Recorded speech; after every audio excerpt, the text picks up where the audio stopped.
Hey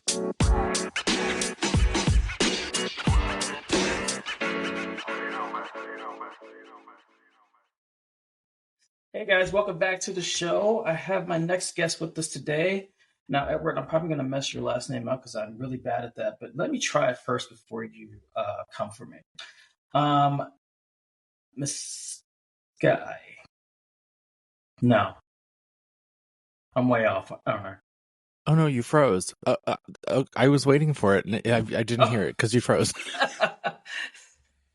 It froze on you looking down, and I was like, "Man, he's really trying to pronounce that last name." I'm really concentrated right now. I was like hooked on phonics with my last name.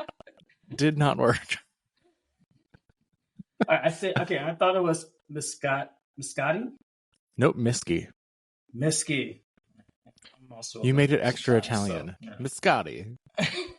I tried to make it very unique for you. Well, Eric, thank you so much for being on our show today. You are a fellow New Yorker as well, so I am. And I we were just talking about this before we got on, that it was raining, and I had no idea because in my office I don't pay attention. Well, I do have windows, but I just don't really pay attention. Well, I mean, you know how it is. I mean, some neighborhoods it rains in, some it doesn't. It's not like the entire island gets hit. I'm in Midtown, like east for work, so like we were getting hit, but I don't know what was going on anywhere else. Oh yeah, I'm Midtown West. I guess 55th and 6th. I guess that's west. Oh, that's Central. Actually really close to my office. Yeah, I just did not pay attention outside. I was just like, oh, cool. All right. And I knew it was going to rain, but I was like, I'll get home in time and I'll be fine. But it's kind of like Florida. Florida's the same thing. When I lived in Florida, it would rain on one side of the street and not the other side. Oh, yeah. Like when you're in the theme parks or something, when I worked at Disney, it was like, oh, okay, it's raining. And someone's like, well, it's not raining at this park. And you're like, okay, well, that's awesome. Good for you. Yeah. I got my poncho on, so I'm good. Yeah. It's also like 10 minutes of rain, and then it's like, just kidding. And it's bye. Over. It's over. Yeah, exactly. Exactly. How has your winter been treating you so far? We're about to spring pretty soon. Typically, almost. Oh, God, I can't wait. That fucking Puxatawny Phil. Cut his head off. All the time. Let's barbecue him. Winter's been fine. I usually get pretty bad seasonal depression in the wintertime, but for some reason it didn't really happen this year. Okay. I kept myself pretty busy this winter. I have a lot coming up in the spring here, and it was the wintertime was a new job. It was getting my bearings with that. Mm-hmm. It's negotiating some other things. It's been scheduling and getting ready for, like, I'm in pre-pro for a couple things in the spring. Right. So it's just I don't think I had any time to really be seasonally depressed, or at least pay attention to it. I guess that's a good thing. I mean, I totally understand. It's like, when I moved to New York from California years ago, been almost 10 years, and like I didn't know what seasonal depression or like the winter blues, as they would call it, like you would get. And yeah, I totally understand how that feels, but I think it's just like time's just been like going by so fast. But then we also have like so much crazy shit going on in the world, so it's kind of like when you try to catch your breath for one thing, something else. There's no catching your breath. There's zero catching your breath. No, at all. Not at all. No. And we live in New York City. There's something every other 5 minutes. My mom still does, but like she has this thing where she thinks every little thing that happens in New York City happens in my neighborhood.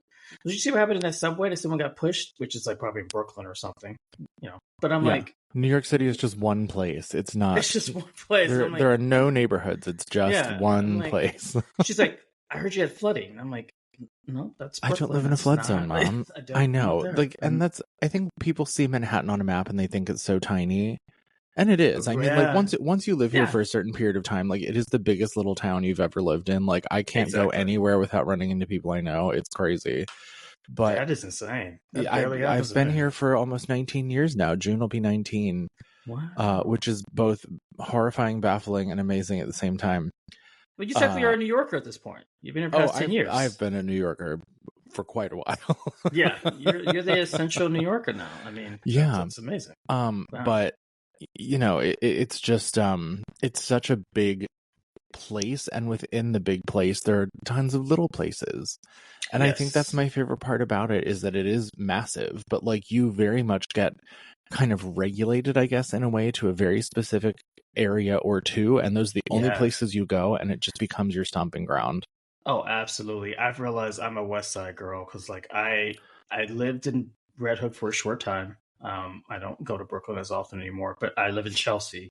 But I used Hmm. to live on Upper West Side, but I would always hang out in Hell's Kitchen or the West Village. So like and I worked in FiDi. So like my Right. areas outside of Midtown, it's You're always just to the like a West one Side. train girly, like hopping up I, and down. that 1 2 3, We love that her. I listen. ACE. I was an Upper West Side girly for a really long time. I was there for 10 years on 73rd and Broadway. I miss it All every right. day. Yeah. I love where I'm at now. I'm up in Washington Heights, but like Okay. I really do miss the whole Upper West Side life of like it's quiet, I get to go It's home, it's away nice. from the Yeah. craziness, and if I want the craziness, it's like a 15-minute walk downtown, or I can be Absolutely. there in 6 minutes on the train. And I really do miss that because it was so much fun to kind of be like the Yeah. bar hopping, trifling, like let's start at Saloon on 9th Avenue and work our way up back to Absolutely. my apartment. And my nightcap would be the Empire Hotel right by Lincoln Center, and then I'd collapse my way home from there. Or I'd Man. stop at Cafe Luxembourg and have a little nightcap. Oh, Cafe Luxembourg. I love It's that just place. I worked there for like a hot second. Really? Oh How was yeah, that? I trained on the floor. I wanted to do bar, but they didn't have a space and I needed a job. So I Yeah. was like, give me the floor. Oh, And that's crazy. I was only there, I think, 3 days a week for a while Hmm. training. To be honest with you, I don't remember. I think I was there for like a month. And then I ended up just getting something else that didn't involve waiting tables. And I was like, deuces, bye. Like I'm out. This is wow. That's crazy. I love that place. Like you said, it's just something about New York and like your neighborhoods and how you find your places. Like I love going to the AMC up in like Lincoln Oh my Center God. area. It's like the only movie theater that matters, except for the one that's Seriously. downtown that has like the recliners and the table service. That one's a lot nicer. Different Alamo House, I think different they built story. that one. It's really nice, Yeah. but yeah, it's like my favorite one to go. But all right, let's get off our New York soapbox. People get mad at us because y'all can't be here. Because you can't be us. It's fine. Um, Be jealous, be jealous. exactly.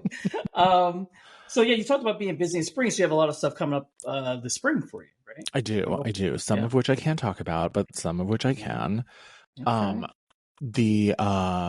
so I have a podcast with my good friend and producing partner Sarah Seeds. It's called I Want to Be a Rich Bitch.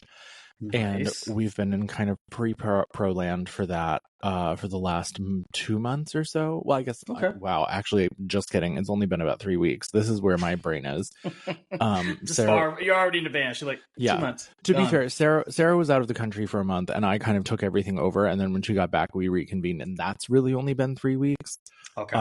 For me it's been a little longer, but we have a lot coming up with that. We have some incredible like guests that you're going to recognize from television, which I'm so excited about.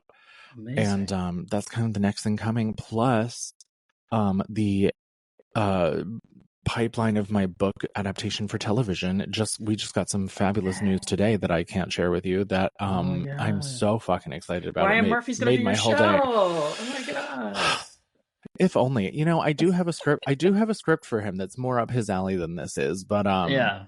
like, give me a I feel call. like Give me a Ryan call, Murphy Mr. is Murphy. literally the gays, like the king of gays. Like everything he touches is just like Is gay, gay. yeah. Whether it's good is a different story. But like Well, I do enjoy his brand of camp. Let's call it. yes, he really does. He has really good characters, and he He has does, yeah. a good cast and everything. I don't know if you're watching or not. I just started watching the second season of Feud, Capote versus Swans. I didn't watch the first season of Feud, but Yeah, I wanted to. it's The Capote thing looks cool. I want to watch that. yeah, it's really. I would say definitely check it out. I kind of foresaw myself being a swan in my other life, Mm-hmm. and it was very inspiring. Of the original like housewives and socialites of New York City. It's just crazy how that life was back then, and just like. I mean, Capote just like ripped it open and just like let them all in. And it's just like, well, it was the unbridled, untapped New York City days. Yeah, exactly. Like you think of CBG, you think of Studio 54 and all these places that I can only live in my mind of how much that would have been crazy to know. But we'd be dead. We'd be dead. We would not survive. We would not survive at all. For a number of reasons. Drugs, AIDS, we would just be dead. Like yeah, probably not the best way, but just to think about it, like it would have been a good time with a really bad ending. But aren't those sometimes a good ending? So I mean, well, we'll see. Well, we're going to get into that with you. We're going to talk about your book. We're going to talk a little bit about your experience in the theater world and Broadway today. I want to pick your brain about some stuff. Talk about cancer. You're going to really go into that and, talk about your experience, what you went through. I highlighted as cancer's a bitch, She sure is. Campus, but you came through it and your recovery now. So good for that. I'm so happy to hear that. And yeah, your book. So the book is titled, make sure I get this right, Cancer, Musical Theater, and Other Chronic Illnesses. That is correct. That is correct. Okay, awesome. Well, first off, just let the fans know, if I have fans, could you tell me a little bit about fans. I mean, that might be the only way to go nowadays. But tell us a little bit about yourself, Edward, like kind of your upbringing, where you come from. Just kind of gives a snapshot of who you are. Sure. So I grew up amongst the farmlands of Pennsylvania, and that was a challenge in and of itself, being a young queer baby in the middle of Pennsylvania. So I left as soon as possible. I basically, this is not an exaggeration, I graduated from high school on May 27th, and my lease in my apartment in New York started June 1st. I was like, goodbye. Wow. I'd been looking for an apartment for like 5 or 6 months, and my poor you were realtor, ready. Like you were ready. I was ready 2 years before that. I begged my parents to let me move to the city at 15 so I could go to a performing arts high school. Nice. Obviously, that didn't happen. Mm-hmm. But I needed to dip out of there. There was no future for me there. It was a matter of survival, and I think on an internal level, I knew that if I stayed, I would die in one way or another, or in all possible ways. So, and nothing against PA people. PA is probably a wonderful, lovely place, but it's not always. But it's not always a place you want to be and find your calling. If my parents did not live there, I would not be there. Yeah. Well, yeah. Exactly. To maybe put it gently, but so yeah, I mean, I was like 18, 19 years old, and without supervision, alone, living by myself in East Harlem. Yeah, wow.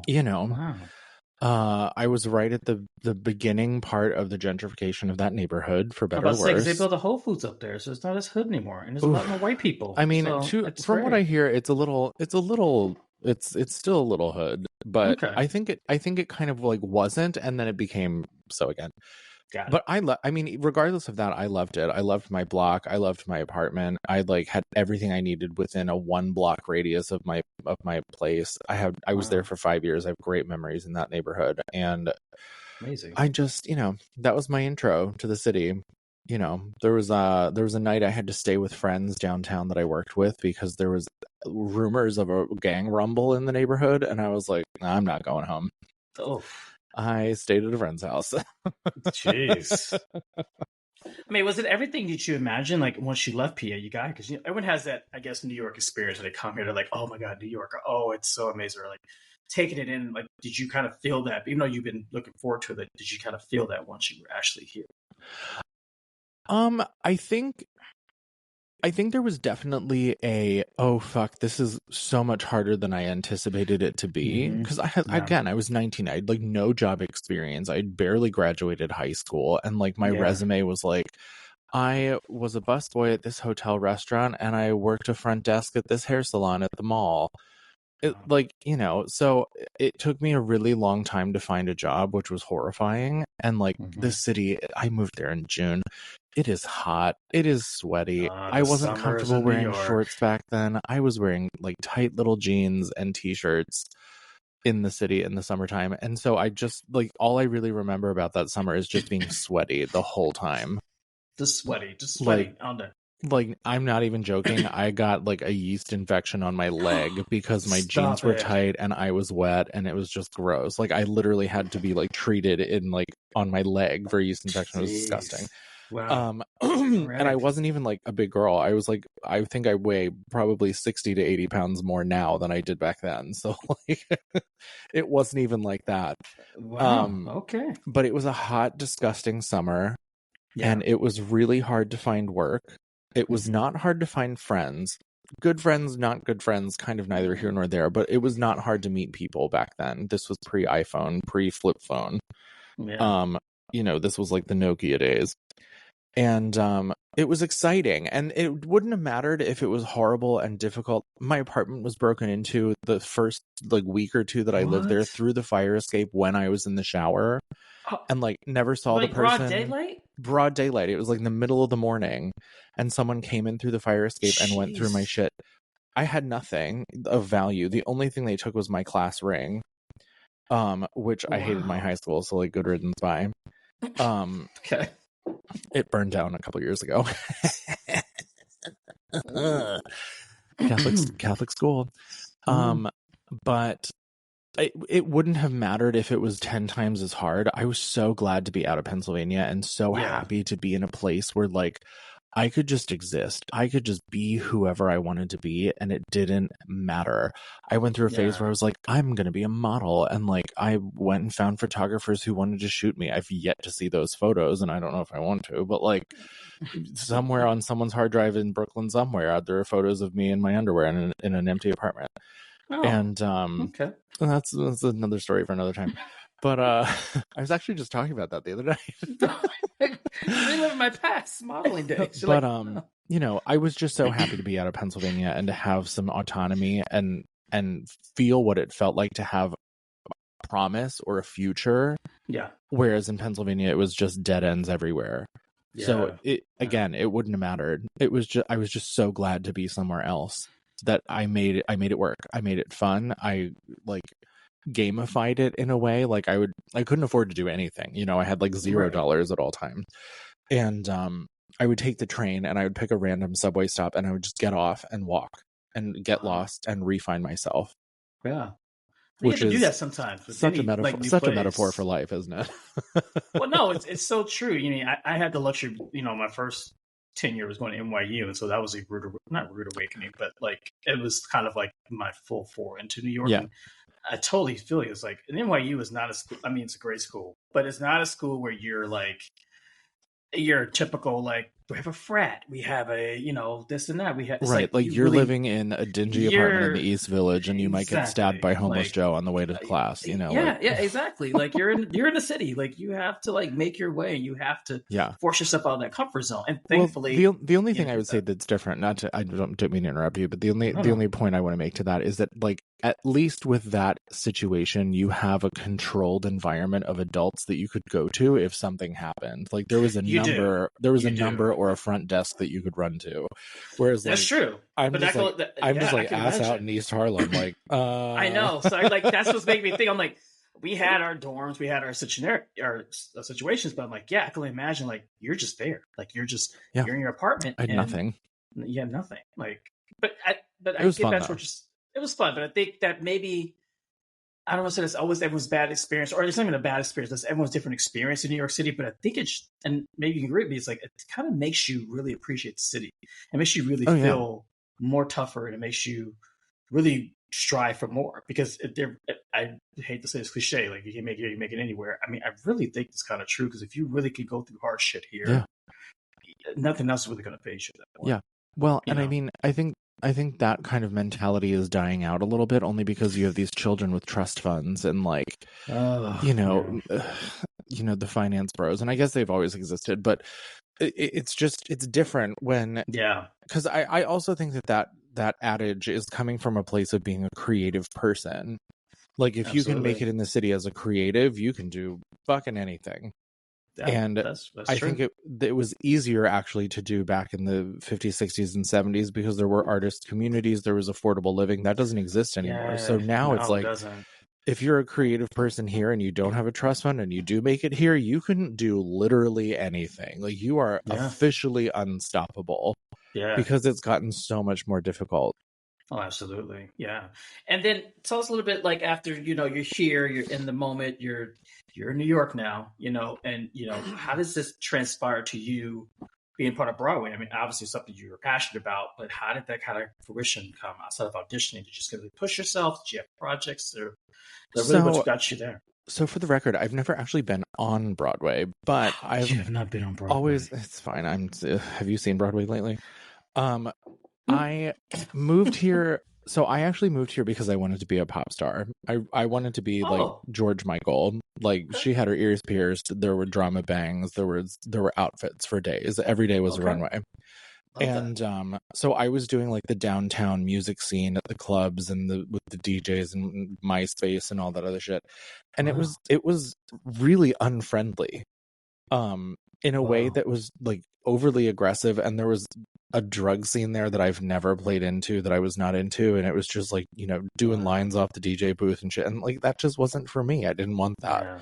And you know, you're basically just going around like begging these fucking DJs to play your song, or Wow. like messaging them on MySpace to play your shit. And it you know, it never happened for me. And you know, my second love had always been musical theater, and so, you know, I grew up with that my whole life. And I saw my first Broadway show at 14 years old, 42nd Street Right. Revivals, life changing. And you know, so going into my first couple auditions and experiencing this very kind of, first of all, much friendlier and more cut and dry experience of like, you sign up, you're on this list, you'll get seen, you sing 16 bars, and congratulations, you're in the running to be maybe in this show. Wow. You know, and whether or not that happened was kind of here nor there. The opportunity to actually just be seen in front of people who mattered, who made decisions, was Right. so much more fulfilling to me than like pounding the pavement down in some fucking club in the village that was like, here, play my song. Like, Yeah. you know, it just felt better. And I loved doing it for a while. That's And then I amazing. continued to do it after I didn't love it, which was maybe a mistake. You're kind of in the trenches at this point. You're like, "Ugh, do I Yeah, you're keep like, doing I've worked it? so hard to get just here, so let's keep Yeah. going. Yeah, exactly. No. I signed up in finance. Ugh. Listen. All right, so you want to be the pop star. That didn't transpire to fully where you want to be, which is always, I wouldn't, I mean, I guess every dream is hard. I mean, I've always want to be a writer and do this and that. I've written stuff, but like nothing to the level of what you and other people I know have done. But you know, you have this one vision, this dream. How do you go from there and really pick yourself up and just say, okay, this is what my next thing is going to do? Or did you have anything else kind of like lined up for yourself or where you want to go at that point? I mean, I think we need to normalize the fact that the dream changes, and that's Yeah. okay. You know, Yeah. like I moved to New York with so many dreams. Like I wanted to be a pop star. I wanted to be on Broadway. I wanted to like Yeah. own my own place. You know, I've been very fortunate that I've figured out a way to live alone for the majority of the time that I've lived here. And so That's in a amazing. way I've had that. But you know, the dream was constantly changing because I was constantly having to adapt. You know, like when I Hmm. wanted to be a pop star, I was like, well, would this be easier if I had a band so we could headline someplace or whatever? So I went on Yeah. Craigslist and I found musicians and had a Wow. little band for a little while, and we would rehearse in these little like rock studios in Midtown or Chelsea or wherever. And um you know, and all the while I was auditioning and I was working odd jobs and whatnot until I, at 20 years old, landed in finance. It all comes back. It all comes back. But you know, I continued to audition, and actually that finance job was how I became a full-time actor, because I could afford to live here. Oh, good. And I got laid off in 2008 when the crash happened, and I got a 4 month Hmm. severance package, full benefits, full pay, full everything. Wow. And that's kind of what gave me the time and the money to go get headshots done and really actually start auditioning for things. And that was, you know, that was the beginning. Wow. That's amazing. And then as you go on from there, you know, you look down the world in your young life here in the city. When did you I know we talk about a little bit, we talk about the cancer, but when did you get diagnosed? Like how did you know? Was it, you know, always is it hereditary to just kind of happen? Like how did you kind of know It was something was going on with you? non-hereditary. Non-hereditary. Okay. And I, like, you know, when it was happening, it was like, how could you not know? Yeah. I had this huge, it didn't start out as huge. It started out as like a little like grape almond sized little lump underneath my left arm. Yeah. And I had just finished a production of Hairspray. I was about to leave to go do another production of Hairspray somewhere else. And I was in rehearsal and this thing kept getting bigger. And I was like, So I went and saw my doctor. He got a CAT scan. He did Hmm. not do a biopsy, and he diagnosed it as like an infection of some kind, which was cat scratch fever, which to this day is still a joke that we laugh about because like that's barely a real disease. Right. Um, And so I went off to go do hairspray for 18 weeks. And over the course of those 18 weeks, this thing got bigger and bigger and bigger and bigger until it was Oh, about the wow. size of a healthy grapefruit, like under my arm, just like this bulbous mass. Oh. And, I finished that contract. I came back to the city. I saw my doctor. I had a biopsy. And a week later, I was in chemo. It was just very fast. Just like no time, just no time. It was like, and all of your dreams for the next year are gone. And how old were you at this time? I was 20. I just turned 25. Wow. It was like birthday, Thanksgiving, end of contract, Thanksgiving, cancer. Yeah, jeez. First week of December 5th, I think, is when I got checked in. That's insane. I mean, there must have been so much going through your mind at the time. And then your chemo treatment, everything you went through, it's like, was this all the things that you kind of went through? Like, I'm obviously scared, but also you were like, where's going to be your next steps? I mean, obviously probably thinking of death and everything else because it's cancer. God knows what's going to happen. It's, you know what I mean? Like, was I thinking of death? Well, some people try to act like it's like all amazingness and now. But you know what? Shit is scary. But I did all of that. I've never cried harder than I did the day that I checked into the hospital. Never have I ever cried that hard in my life. Right. But also there was part of me, like when I was telling my friends that I was like, I've got this, like, it's whatever, I'll be fine, it's cool. Yeah. But then, you lay awake at night in your hospital room with like the chemo pump beeping at you every couple of seconds. And you're just like, what the fuck? Yeah. Like 25 years can't be all I get. Like that sucks. Yeah. And so it's a whole roller coaster of emotions that you don't really have a whole lot of control over because you're in a situation where you have to surrender your well-being over to a medical team and you're putting your trust in them. And so like the lack of control of who you are and what you're doing and what's going to happen next, like that bounces around in your brain all the time. Right. Yeah. It's not just your decision. You're at a team and a lot of people that go through that. And how was your family's reaction? Like, obviously, did you have a great support system? Was there for you? Yeah, my mom has worked in medical my entire life, and mostly hers. Her father owned a chain of pharmacies up and down New England.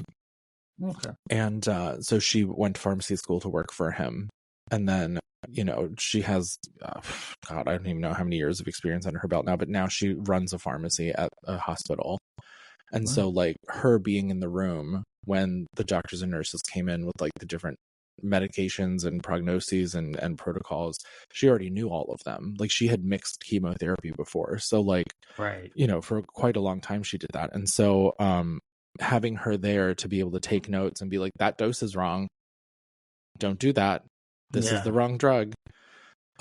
Was literally life-saving. There were two circumstances where they almost gave me the wrong drug, which would have been real, real bad. Like I'm not exaggerating when I'm saying like that's not the right drug. Like that literally happened. So she was there for a lot of it. My dad was bouncing in and out of his job with FMLA to come and take care of me where he could. He wasn't as hands-on as my mom because she was doing like the major medical stuff. And he was more like, I'm going to make sure your apartment is clean. You have food in your refrigerator. Right. We have someone is there to pick you up and get you in a cab home, because I wasn't really allowed to take the train because I didn't have an immune system to speak of. Yeah. And so, they pushed and pulled for me a lot. I also had a really incredible circle of friends that were in and out of my hospital room nearly daily. Like someone was there at some point. Right. And so it was, I'm so lucky because I know that's not the norm. Yeah. No, it's not. And then now it was non-Hodgkin's? Hodgkin's. Yeah. Lymphoma. Yeah, it's rare and large B-cell Burkitt's like non-Hodgkin's lymphoma, which was the specific type. It's super rare. There's only a couple cases that are known. And I was the first person to survive it and live as long as I have without having a reoccurrence. Wow. I actually just reconnected with someone that I know the other day. They messaged me out of nowhere. That my oncologist actually had connected me to because he was an elder gay and he had the exact same kind of cancer that I did. But he has now had it 3 times. He reached out to me the other day to tell me that it came back again for a third time last year, and he's cancer free now, but he had it twice when I met him, and then it came back again. But he's like 60 something now. He looks great. Everything's fine. Thriving. Wow. But, you know, like, and I didn't know that that was my situation, that I was the only person until my 5-year mark. And then my oncologist, I also didn't know this. It was my last appointment with her, because when you hit the 5-year mark, you're considered like, we can let you go now. It's cool. You know, we'll follow up with you once or twice a year, and that's about it. Right. And so I went into this appointment, and she gave me a little pin, which I completely cried over. It was like this tiny little pin, and I was just like, and then she was like, "This is your last appointment with me." And I also cried over that, which I did not expect, because I was like, this person was like the wielder of the weather of what was going to happen to me, and I was terrified of her for most of my stay there, because every time I saw her, it was bad news. You know, and so it was like, what you walk in and you're just like, like, what now? What is it now? Yeah, and exactly. She was fabulous. I mean, she was like 4'0" and wore like 6-inch heels and mini skirts, and like she was, I'm obsessed with her. Amazing. But you know, she told me that I was the only person to live this long, and or live this long without a reoccurrence, and that is still true. Amazing. And when she told me that, I was like, I don't know if I wanted to know that. I don't know if I wanted to know that. Yeah, like, I don't know if I need to know. You know, but listen, in a way, you were, you know, I always say this, I'm not a super religious person, but I also feel like there's a reason for everything, and whether it be good or bad, you know. And so, if anything, maybe you being here is a way to either bring awareness to it, but also, as we're going to go into your book, and maybe talk more about this and your life and inspire others, or even, you know, shine light on things. So after, you know, you got your pen, how much longer were you going to figure things out? Or did you even have the book idea in your head? Were you just like, I'm going to write about this? Or was it something that just compiled together to you one day and you're like, I'm going to write this? How does that come to be? This is like a couple part answer. So I originally got the idea for the book from someone else. Okay. I think about the 3-year mark. Okay. 3-year mark, 12, 4-year mark. About the 4-year mark. I knew I wanted to do something, but I didn't know what it was. Yeah. A bunch of my theater fucking friends were like, you should do a one-man show. And if I have to watch one more one-man show, I'm going to blow my brains out. None of them are good or interesting. Please stop doing them. We know you don't torture yourself. We know you moved here to be an actor, and dating is hard, and you're gay. Like, please stop. Anyway, hot take.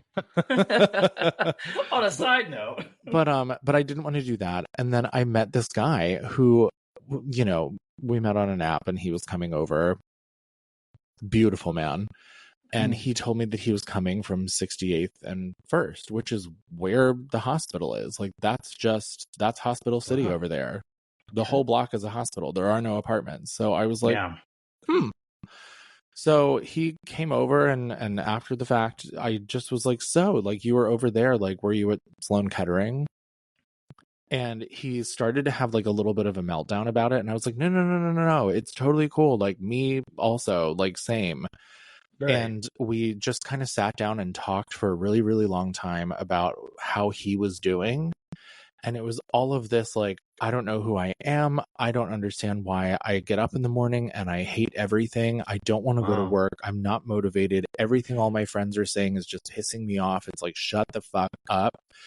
And I was like, oh my God, this is exactly how it was for me when I first came out. Because he was only like 3 or 4 months out. And I'm at like the 4-year mark at this point. So I was like, holy shit. This can't just be the two of us. Mm-hmm. So I later then reached out to a couple other people I knew who were around my age, who had had cancer at some point in their lives, whether it be when they were kids or as older adults. And every single one of them was like, yeah, that was the deal. That's something you need to work through. And I was like, I've never heard of this ever. And I looked up resources for it. There weren't any. Right. And I was like, okay, well, I'm writing a book about this. And I wanted it to kind of convey what it's like to have something like this happen to you, beyond the whole like, oh, I lost my hair and I got bloated and I was on drugs and and talk more so about the things that are happening around you instead of to you. And, that covered everything from like someone who I considered was one of my best friends stopped talking to me. I told them I had cancer and they were like, deuces. Still to this day, have never spoken to them again. I had a boyfriend 3 months into chemo. He was like, just kidding. I'm dating someone else now. Bye. And but then on the flip side of that, my family really showed up for me. The friends that really mattered showed up for me. And, it's this weird balance of like, well, these horrible things happen, but also now I have these people. So I guess it's okay. Yeah. And then of course the aftermath of being a cancer patient, which I always say is much harder than being a patient itself, because being a patient, you're being led around by a medical team and they're like, at 3:00 you go here, at 5:00 you go here, you're taking these meds, here's your dinner, have a good night. Right. And when you don't have that anymore, after your physical identity has been taken away, your career life identity has been taken away, and you've had to literally plan your own funeral, you're like, where do I go from here? What's going on? Wow. And so I wanted to talk about how the aftermath is harder than actually being a patient. And there were so many reasons to write the book. But I knew that it had to be fun and funny to read. Yes. Because I don't want someone to read this and be ready to like off themselves off the GWB. Like nobody wants that. They don't need that happening. Yeah. So, I made it centered around musical theater because that, what better way to talk about a ridiculous heightened experience in your life than to put it in a ridiculous heightened experience like a musical. That's a good way of looking at it. I didn't think of that, but yeah, I can see that. Okay. And then you went from there, and then how long did the actual overall process take you, like to kind of pull everything together? It was only like 10 months. Wow. It was really fast. And it took me 18 years to even think about writing my novel, but sorry. I thought you meant, sorry. Let me. Hey, listen, I'm about to give you a lot of props. No. I answered the wrong question. 10 months is how long it was from the time I first started chemo until I was done with chemo and everything else. Yeah. And they were like, you're cancer free, you're good, goodbye. So that was only 10 months. I'm sorry, I misunderstood your question. Right. The book itself took me about a year. And it only took that short amount of time because I decided to write it, I think, in January of 2016. So this is also part of this story. I decided to write it in January 2016, and shortly thereafter, I got a job at a desk. I got a desk job at a private club. It was a reception, front desk, concierge kind of position, whatever. Super easy, really fun and engaging. And during my downtime, I would sit there and I would write. And it would just come pouring out of me. And I wasn't really concerned about the shape of it or what it looked like. I would just type and type and type and type and type and type and type and type just so that I could get it out of me. Yeah. It's amazing. In about 10 or 11 months, I had about 130 or 140,000 words, which translated to about 300 pages. Oh, okay. And I was like, okay, well, this doesn't make sense. So we're going to have to go back through here and kill all our darlings and get rid of the things that don't make sense here. And I really had to decide to whittle it down to, we're only focusing on this 10 months. If it did not happen in this 10 months, unless it is absolutely necessary for context, it goes. And so that was like tens and tens and tens of pages, because I was like, I grew up on a farm in Pennsylvania. I didn't grow up on a farm, but I grew up near them. But you know what I mean? Like the dumb details that nobody gives a shit about. Excuse me. So I had self-published this in 2017 on Amazon, and it was the biggest mistake I ever made. Why was it a mistake? But self-publishing on Amazon sucks. Oh. It's like a nice thing that you can do for free to be like, look, I wrote a book. It's on Amazon. You can buy it. It wasn't until 2022 that someone was like, oh, it's your 10-year cancer anniversary. Like, you should do something with your book. And I was like, oh my God, you're right. And so I had like this last minute FOMO panic. to be like, I need to get this published. So I put some shit together and I sent some stuff out to some publishers, and I got picked up and I got it published for real. And Nice. it, it's on Barnes and Noble and everywhere else, and all the good things. And it felt so much better this time around, because the self-publishing thing, I didn't have the money to hire a copy editor. I hired my friends to do it. The translation from that version to the Amazon version got fucked up, and like I had a bunch of books that I paid for that were hard copy prints. Oh, and it was just like, oh fuck. So these are things we don't know about. People always think, oh, a book comes out, this is it. Yeah, it comes out. Like, no, there's so much. And like, wow. I was working full time, plus doing this, plus doing a concert series that I was building and producing myself for national tour stuff. And so like my brain was fried, and I just didn't have a team to be like, nope, this doesn't look right, got to redo it. Right, exactly. So I hid that copy of the book for a long time because I was so ashamed of it. Wow. And then when the 10-year came around, I was like, nope, we're going to go through this. I'm paying a copy editor. I had the money to do it. Had them edit it, had them zhuzh it up, redesign it, fix the insides, throw some photo like formatting in. And that was that. And it happened. Wow. And it came out on my birthday. I love that. I love that. It was great. For you. I love that. And so, since the book can't talk today, has come out, have you got any reactions? I mean, have you got any kind of, oh my God, I love this. Like, how has that kind of journey been for you so far? Yeah, I mean, I have yet to get a bad reaction that I'm aware of, I guess. I don't go on any of these sites and read reviews. I don't even know if there are any, to be honest with you. Probably for the best, honestly. I feel like that's always for don't ever read them. Stay out of the comment section. No. But yeah, I mean, the reception of it's been really great, and like my friends have been super supportive about it, and I've gotten a lot of press around it. I've gotten a lot of really great things because of this book, and it feels so good to be so proud of it this time around. Absolutely. Instead of being like, oh yeah, I have a book, well, please don't read it. Like, oh. There's like periods missing, like please don't read it. It's not me, I promise. It's not me. So awesome. So now, as much as you can talk about it, now you said there is a show in development based off the book. Now, did you pitch that, or did they come to you? Like, how did that process work for you? It was kind of a combination of both. Like me and Sarah, who's a very good friend of mine, she and I, and this woman, Sasha, that I know, who works for HBO, we kind of all collectively got together and collaborated on what the pitch deck would look like. And both of them work in television. I have worked in television, but not in the same way that they have.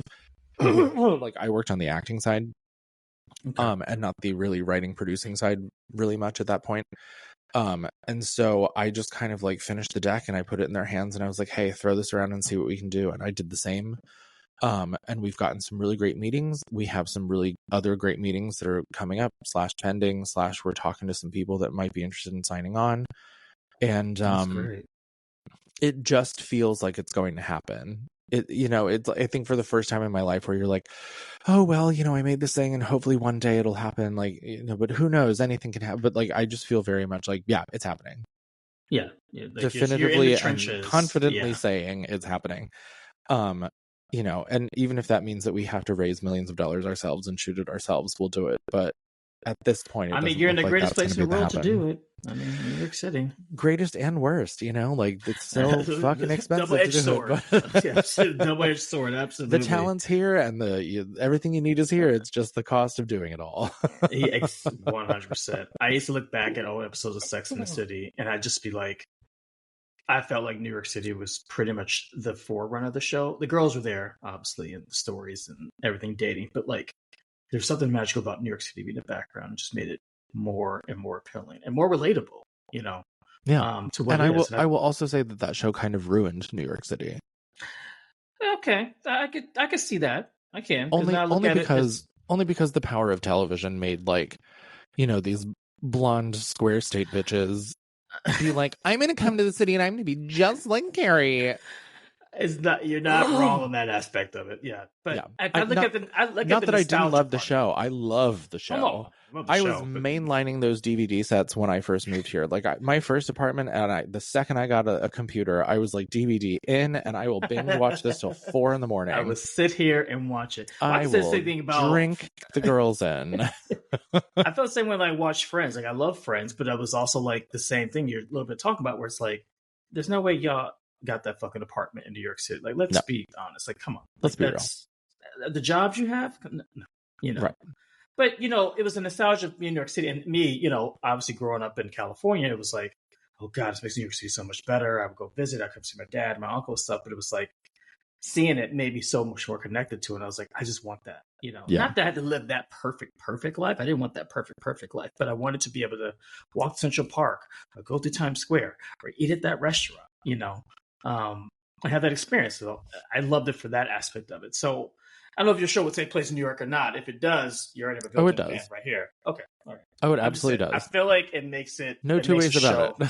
Yeah, it's like every show that comes out of New York City, I'm just always in awe of it. I'm like, it's just something about it. And now I can look at it as I guess I'm almost a New Yorker. I'm like, yeah, okay, I can see that. Nope, that's not right. Nope, that doesn't happen here. It makes me laugh when people film things in other cities and they try to say that it's New York. Yeah, you're just like, no, bitch, that's Staten Island. Yeah, I guess it really no. You're in Toronto. I can tell. You're on a soundstage. This is Boston. Accurate. What are you doing? Every time, it's so funny. Yeah, but that's so awesome. So I'm really gonna wish you the best. I hope that like I said, I'm putting vibes out there, and it sounds going to be really good. And hopefully I will take them. I need all the vibes I can get. Yeah, no, it's a time. I mean, I think we need, and the diversion a little bit about TV and the entertainment post the huge conglomerate of a strike we just had. We need some really more original content, and we need stuff that's really relatable to what. Well, to comment on that specifically, I think that the content we're getting now is a result of having been on strike. Nothing was happening for a while between the writer's strike and the actor's strike. That was a really long time. And a real long time. Historic. I know that there aren't a whole lot of things being bought up right now. But we are going to start seeing in the next couple months a deluge of things being bought, things being cast, things being shot for 2025. And that sounds like a long way away, and it is, but we need time to catch up. We need time to catch up from what the fuck happened. So it's true. And don't rush it. I hate when they rush stuff. It's like, take your time with it. Like, come with some good. I mean, yes, do I want to have my seasons come back and forth? Of course, but don't spend $35 million on a piece of trash. Like, actually make something good. Yes, yeah. You're like all these like entertainment corporate baddies are like so worried about growth and metrics and numbers and money, and it's like, well, if you build it, they will come. Make something good. Yeah. Like Orange is the New Black was great, and that had how many seasons? Amazing show. That show made money. Like, just make things that are good. You won't have this problem. And you'll make money. It's like a two-way street. Like, it's not about churning out the project. It's about churning out the project that's good, that people like and resonate with. Yeah. No, I agree. But don't even get me started.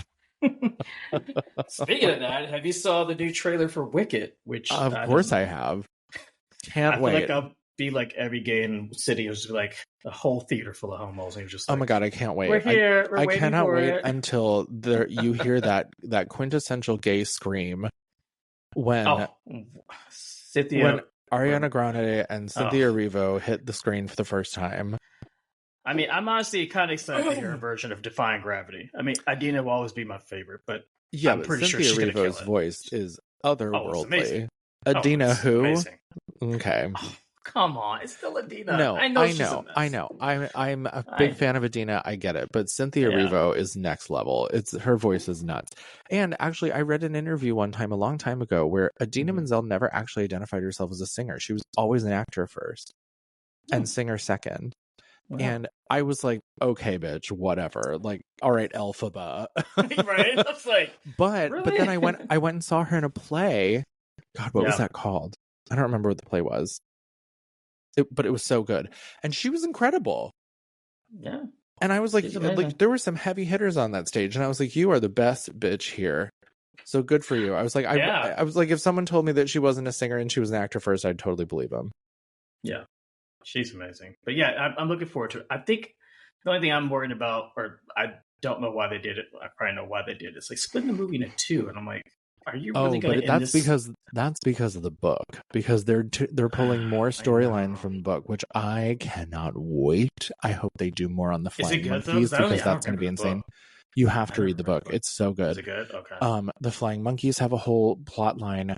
There's a See, I heard ton of backstory. about that. Yeah. There's a ton of backstory that they don't even touch in the show. Well, they do it Yeah. for like 30 seconds with Elphaba's parents and how her dad was like a traveling salesman and he would go out of town, and like the dynamic between those two, like they're going to flesh this shit out so hard. And I just cannot wait, because I remember when I read the book, I wasn't quite done with it, and then I came to New York for my 16th birthday to see it. And Wow. when I came home to try and finish reading the book, I had a really hard time finishing the book because it wasn't the show that was in my head. Right. And so I'm really excited to see how they kind of marry the two together. I mean, okay, in your opinion, because you did read the book, do you think it's going to stop at Defying Gravity, or do you feel it's going to stop somewhere else and split the movie in two? To be honest with you, I have no idea. None of us know. I'm very curious to find out. Like I guess there's a world where, I think it's so easy to think about the show as like, act 1, act 2, because obviously it's a musical. Sure. And now you're turning that into a movie. And so it's like, will the first movie be act 1? Will the second movie be act 2? Exactly. I don't know. I really don't know. And I'm so curious. I don't even want to speculate, because I'm so curious to see how it's done, that I don't want to go in with any kind of preconceived notion of like, oh, that's where they're going to end it. I'm going to be surprised and enticed. I want to be surprised. Yeah. I will probably have my gay card revoked for this, but I actually never seen Wicked on Broadway. I mean, the tickets are like $9 million. Like, how? I've been fortunate enough that I've seen it 3 times, and the first time was original cast birthday present.